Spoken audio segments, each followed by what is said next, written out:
Hello and welcome, this is Ali Nasser. In this video I will illustrate how to save animation in Abaqus software.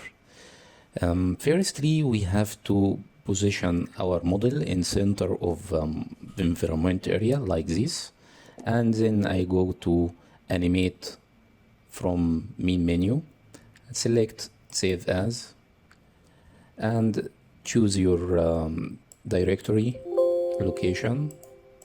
Type your animation name. I would to be this temperature distribution, and then OK.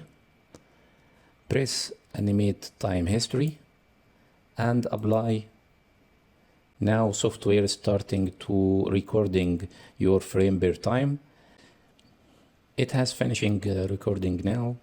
By the way, you could choose another extension, EVI, QuickTime, and so on.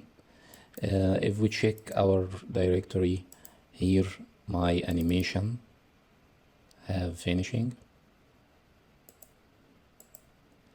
And that's all in our sample video.